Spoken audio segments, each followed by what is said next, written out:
السلام علیکم، آپ دیکھ رہے ہیں بول نیوز، میں ہوں مونس رضا۔ ہیڈ لائن کے بعد بلیٹن کا آغاز اہم خبر سے۔ تمام سرکاری ملازمین اور وزراء کو سادگی اور کفایت شعاری اختیار کرنی ہوگی۔ وزیر اعظم شہباز شریف نے اعلیٰ سطح اجلاس میں ہدایت کر دی۔ وزیر اعظم کو بریفنگ کے دوران بتایا گیا کہ عالمی کشیدگی کی جنگ کی وجہ سے پاکستان کی معیشت پر برے اثرات مرتب ہو سکتے ہیں۔ حکومت پیشگی اقدامات کر رہی ہے۔ امریکہ کا دہشت گرد اسرائیل کے ساتھ مل کر ایران پر حملہ، کشیدگی کے باعث پاکستان کی معیشت بھی متاثر۔ وزیر اعظم کی زیر صدارت اعلیٰ سطح اجلاس ہوا۔ وزیر اعظم کو تمام صورتحال پر بریفنگ دی گئی۔ شہباز شریف نے کہا، بین الاقوامی صورتحال کے پیش نظر ملکی معاشی استحکام کے لیے بروقت اقدامات کا نفاذ ناگزیر ہے۔ قومی معیشت کو ہر ممکن استحکام فراہم کرنے کے لیے تمام ضروری فیصلے کیے جائیں گے۔ پوری حکومتی مشینری عوام کو ریلیف فراہم کرے اور وسائل کا مؤثر استعمال کرے۔ وزیر اعظم نے کہا، جیسے ہی مشکل مرحلہ گزرے گا اور معیشت مزید مستحکم ہوگی، حکومت عوام کو زیادہ سے زیادہ ریلیف فراہم کرے گی۔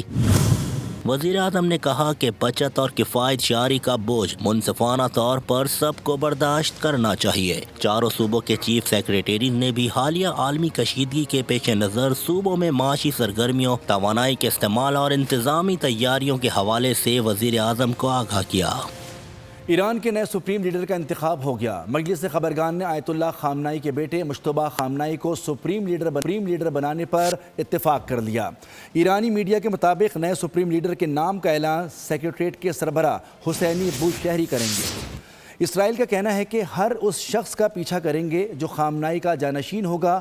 ٹرمپ نے کہا ہے کہ ایران کے لیے ایسا شخص چاہتے ہیں جو اسے جنگ کی جانب نہ لے جائے۔ آیت اللہ خامنائی کی شہادت، نئے آیت اللہ کے نام پر اتفاق ہو گیا۔ برطانوی خبر رساں ایجنسی رائٹرز نے بڑا دعویٰ کر مجلس خبرگان نے آیت اللہ خامنائی کے بیٹے مجتبیٰ خامنائی کو سپریم لیڈر بنانے پر اتفاق کر لیا۔ ایرانی میڈیا کے مطابق نئے سپریم لیڈر کے نام کا اعلان سیکریٹریٹ کے سربراہ حسینی بوشہری کریں گے۔ اسرائیل کا کہنا ہے کہ ہر اس شخص کا پیچھا کریں گے جو خامنائی کا جانشین ہوگا۔ ٹرمپ نے کہا، ایران کے لیے ایسا شخص چاہتے ہیں جو اسے جنگ کی جانب نہ لے جائے۔ ٹرمپ کو ایران کے نئے رہنما کے انتخاب میں مداخلت نہیں کرنی چاہیے۔ ٹرمپ کے بیانات پسماندہ سوچ کی عکاسی کرتے ہیں۔ سربراہ نیشنل سیکیورٹی کونسل علی لاریجانی کا ایرانی ٹی وی کو انٹرویو، کہا کہ ایران کی قیادت امریکی اور اسرائیل کے خلاف جنگ میں متحد ہے۔ کہا کہ امریکہ اور اسرائیل کے خلاف جنگ میں ایرانی رہنماؤں میں کوئی تقسیم نہیں۔ ایرانیوں میں اختلافات ہو سکتے ہیں مگر وہ ایران کے ساتھ متحد ہیں۔ ایران کو توڑنے کا منصوبہ کامیاب نہیں ہوگا۔ کسی ہمسایہ ملک سے تنازع نہیں، ہمارے حملے روکنے کے اعلان کو بھی غلط لیا گیا۔ ایرانی صدر مسعود پزشکیان کی تہران میں اسپتال کے دورے کے دوران گفتگو، زخمیوں کی عیادت کی، بولے سب سے اچھے تعلقات چاہتے ہیں لیکن اگر ہم پر حملہ کیا گیا تو پھر پورا جواب دینے کا حق رکھتے ہیں۔ کسی غنڈہ گردی، ظلم یا جاہریت کے سامنے سر تسلیم خم نہیں کریں گے۔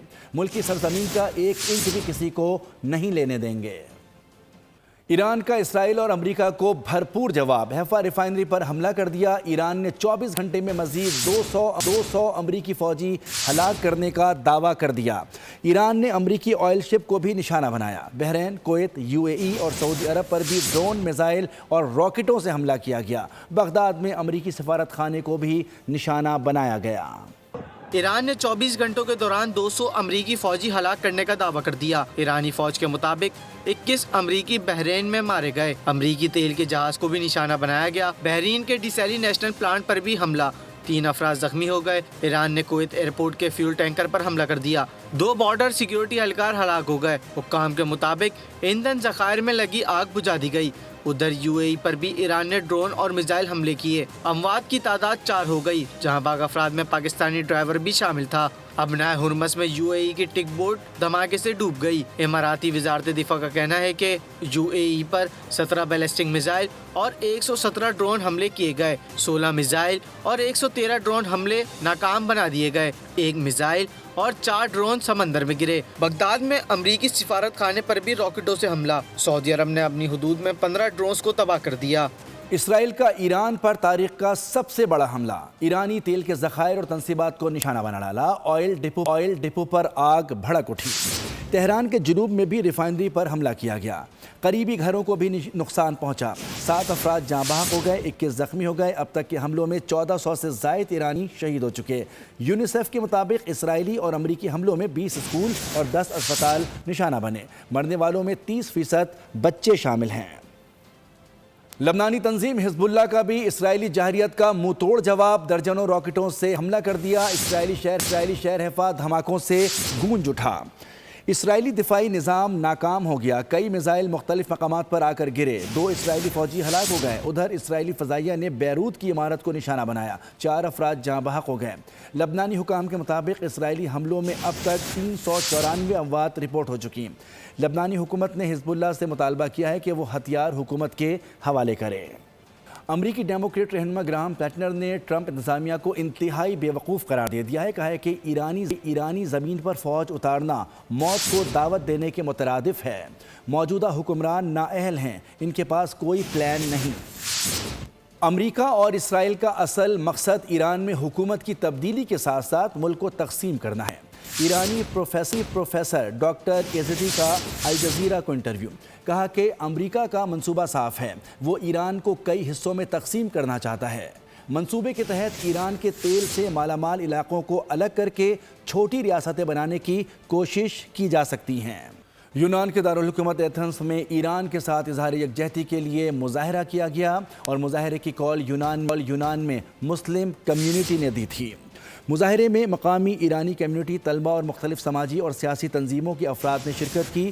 یونان میں مختلف سیاسی پارٹیوں سے تعلق رکھنے والی شخصیات نے بھی شرکت کی۔ سبسکرائب کریں اور بیل دبائیں تاکہ کوئی خبر رہ نہ جائے۔